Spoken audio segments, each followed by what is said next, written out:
Hi, this is Stevie. Welcome to another Bad Movie Monday, where we discuss films that are bad, films that are so bad they're good, and bad films we like. And seeing as we're in Christmas week, holiday season holiday week, season, yeah.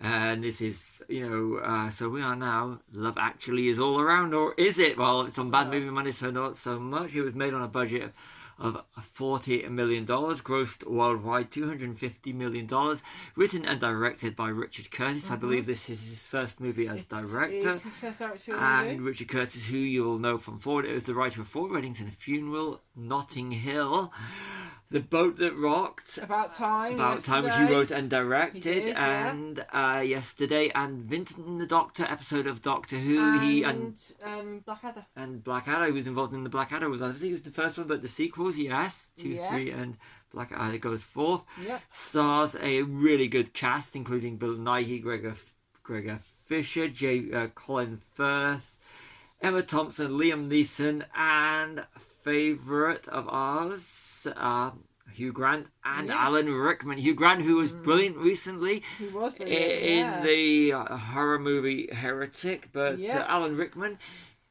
who Die Hard. Yes. Die Hard. Hans Gruber. So. Yes, definitely, yeah. I don't like this movie. That's why it's on Bad Movie Monday. So we go in with start with the So let's go to the notes, and we'll try to keep it as... You've mentioned quite a bit of this already. Yes. Vincent and the Doctor also stars Bill Nighy. Yes, brilliant episode of Doctor Who, and it has all the hallmarks, and it's better than this. This is... this is brilliant. So. Yeah, some of the cast to note when this came out were probably quite small cuts, small time actors. Yeah, there were. You got Chiwetel Ejiofor, who this is 2000. This came out in 2003 and 2005. He did Kinky Boots, which was filmed and set in Northampton, and now he's Baron Mordo in the MCU. And 12 Years a Slave. Can't forget 12 Years a Slave. Absolutely incredible actor he is. So I'm so happy that he's the success that he is. Yeah, we've got Nina Sosanya. Yeah. Sorry if I didn't pronounce that right. Yeah, who it was in the season 2 of Good Omens, and absolutely fantastic in stage. He's so wonderful in stage. Yes. She's in season 1 of Good Omens. She's in both seasons. Yeah, but she plays a different character in season 1. Yes, she does. She is one of the Chattering Order of Beryl. Oh, isn't she? Yes. She's brilliant in that. Yes. So we're going on about films that are better. So let's go back to Love Actually and. Well, we're still going to the cast, aren't we? So we've got Chris Marshall, who I know predominantly for My Family. Yeah. Anything else you know him for? I know him from Love Actually. So. Okay, Martin Freeman. Oh, no, this is a bit. Bilbo Baggins from the Hobbit movies, and Stacey play body doubles. From Gavin and Stacey, which is one of the reasons why we're doing this, because Joanna, what's her name? Joanna? I can't remember. Yeah, she's in the 50th episode. She plays the Queen in the Doctor Who, but she plays Stacey and Gavin and Stacey, and they're doing the Gavin and Stacey final episode, Christmas special, holiday special, whatever you want to call it. I'm not a fan of that one either, but she's in this. But if you're into these ones where you see topless women and everything, she's topless quite a bit in this movie. But that's what you're going to watch this film for. Then there's a lot of female, including some of the pictures in the art gallery. There's a lot of female topless nudity. So if that's what you want to watch a film for, then this is for you. And this is not a teen movie, and they do have it in it. And also, Martin Freeman is very well known now for the Hobbit films. And the MCU. And he plays the Omen in The World's End, and he was in... We could see the list. And he's actually in all the entire Cornetto trilogy. He is, yes, he is. But he's also in Sherlock. I've never watched it. Which you've never seen. But I will watch it, because it is actually filmed in Cardiff. It's really good. And then you got Martin McCutcheon. He was in EastEnders at the time, and that's really what she's known for. But back to the movie, because we are wasting time with this. She had a bit of a pop career as well. So, you said this one. What is more believable, Hugh Grant as Prime Minister or Hugh Grant as a psychopath? I think he plays a psychopath, absolutely. He plays fantastic. So, and I actually like Hugh Grant. I mean, Notting Hill is my favourite romantic comedy again, Richard Curtis. And I think he's wonderful. He's if you're going to make a romantic comedy, the fact he's made a film like The Heretic, but I just don't like him in this one. I think he's very bland in this. Yeah. So. But let's get on with this because we've got a load of notes. Yeah, it has all the markers of a great Richard Curtis film. But there's too many unredeemable characters, and also there's not enough time for proper character development. There isn't. I just do not like the Alan Rickman character. I really do not like the Alan Rickman character. That's the reason. That's the reason you don't like the film. It's the Alan Rickman character. I just think there's no. And I think a lot of them are. And then there's the Andrew Lincoln character who's in love with his best friend's wife. Yeah. And I think he lets her know it. And I think that's unredeemable. And I just really those two alone, other than the bland characters, really what turns me off to this movie. It's a holiday movie, and I tell you one thing, I'm going to try and get through these notes as fast as possible. But they do the countdown to Christmas from 5 weeks to 1 week after. Well, one month after Christmas, and the countdown to Christmas, it really was. It did because I do not like Christmas, and I just think that at the holiday season, if that's what you like, then fair play to you. But I do not like it. I think it brings out the worst in humanity, and I think that a film like this, which is amplifying bad character traits, of all the films that we've done, because we did Home Alone 3, we've done Jingle All the Way, and we did Die Hard 4 is a bit of fun, but those ones. If you were to put what's more likable character, the movie spending holiday cheer, this or a very Harold and Kumar 3D Christmas, a very Harold and Kumar 3D Christmas. This film, it kind of showcases. And I think the only character in here that I actually felt for or could relate to in some kind of way, or just felt for it, was the Emma Thompson character, because I thought the rest of them were bland, and it just sounded that she was one, but she should have been developed more. Yes. And they could have nixed the whole Bill Nighy. I could try to get bridge some of these notes. Bill Nighy seems to be the only one who's kind of disconnected from the rest of the. Like everyone knows each other apart from Bill Nighy. You could have literally made an entire film and made a better holiday film if you just focus on the Colin Firth character in his arc, falling in love with a girl and learning the language. But that was the only good arc in the film, which I would have followed and watched. I was reading some of the trivia to do with the film on IMDb, and it did say that Richard Curtis had he was writing 2 films. One was the Hugh Grant as a Prime Minister, and the other one was Colin Firth's storyline. And when they became too similar, he amalgamated the 2.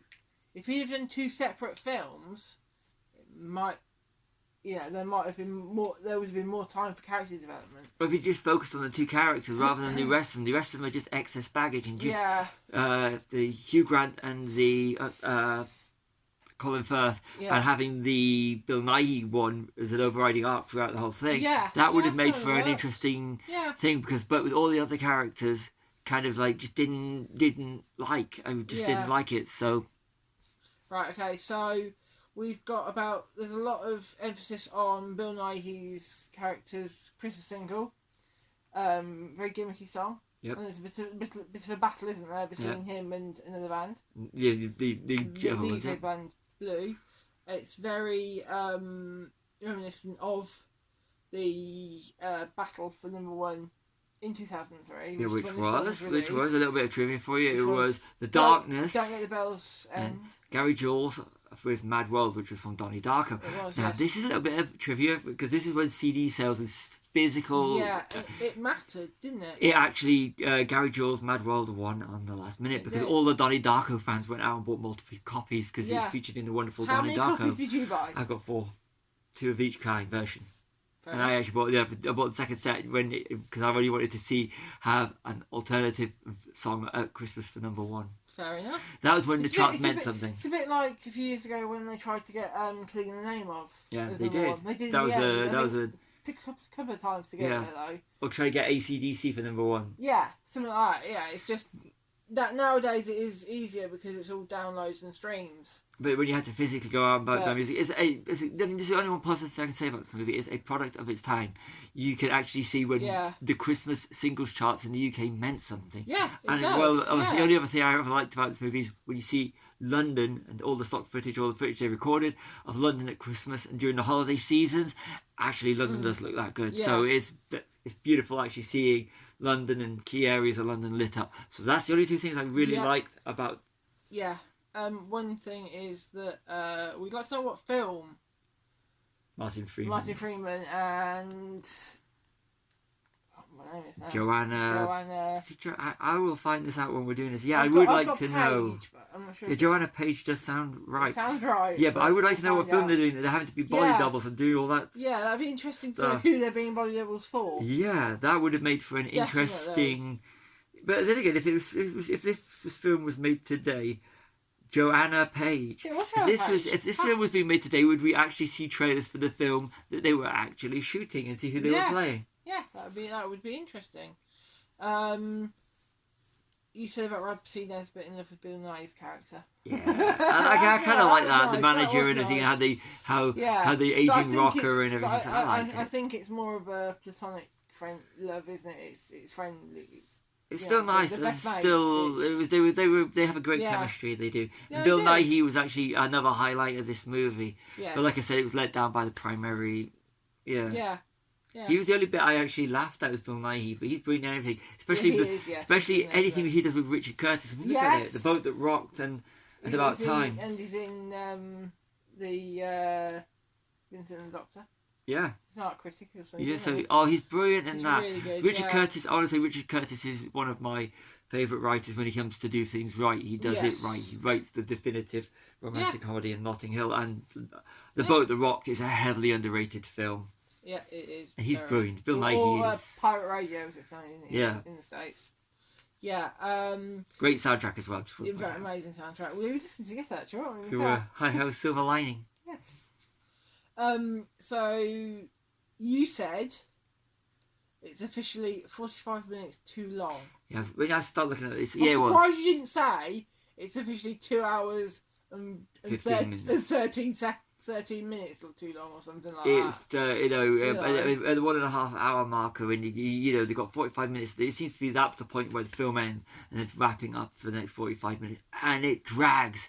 It drags and drags and drags. But I think it needs that time because there are so many different. I've lost interest by that. So many different character arcs that need to be wrapped up. And yeah, I know what you mean. I do know what you mean. You said there's too many scumbags in the film. There's too many scumbags. Yeah. And I actually like the girl, I can't remember what her name was, the girl whose brother was... Laura Linney. Yeah. Her character was really nice. That was good, but that's an interesting character, but they barely touched upon it. They didn't really do That's the one that they really didn't... Yeah. They didn't really... Should have been... done more. I should have... Yeah. Yeah, her character was really nice. I liked her. She was underutilized in this movie. Yeah, and then the final comment I've got written down here is it starts in an airport and ends in an airport. Yeah, that's a good way of starting and ending it. But yeah, that's all the notes I've got. Anything else you want to say? I just don't like the Alan Rickman character, and I just thought that was really. I felt bad for the Emma Thompson award, and again the Keira Knightley, Andrew Lincoln, Chiwetel Ejiofor. I felt sorry for Chiwetel Ejiofor's character. Yes. This is a holiday movie, and it just it's not all lovey dovey and everything around the holiday seasons, but he just made them look like fools. And anything that you try, the whole Love Actually is all around, which they have at the start. It just kind of like love may be all around, but you're presenting characters, which I just what Hans Gruber does in Die Hard. Yeah. But I found that he does make I found that to watch he was more interesting than the unlikable character Alan Rickman plays. Now Alan Rickman is absolutely superb. Oh, he's incredible. And I just found that his character in this, I mean, he is Severus Snape, and if all you know is him from this, go watch Dogma. He's brilliant in Dogma as the Metatron. Shall we do our wrap-up? Yeah. How many stars? I'm just going to give it 2. This is I don't like the movie. Okay, bad movie then for you. It is a bad movie. Okay. I'm going to give it 4 because I actually really like this movie. It's one that I don't watch that often, and I really, really enjoy it. I'd probably say that I wouldn't even say it's a bad movie, to be fair. It's a bad movie. This is probably the first one we've had this big of a difference of opinion in, isn't it? So, yeah, should we sign off? Yeah. So I've been Charlie. This has been Stevie. We are Chilling Popcorn. Like and subscribe. Next week is New Year, so it's time for a little bit more American Graffiti.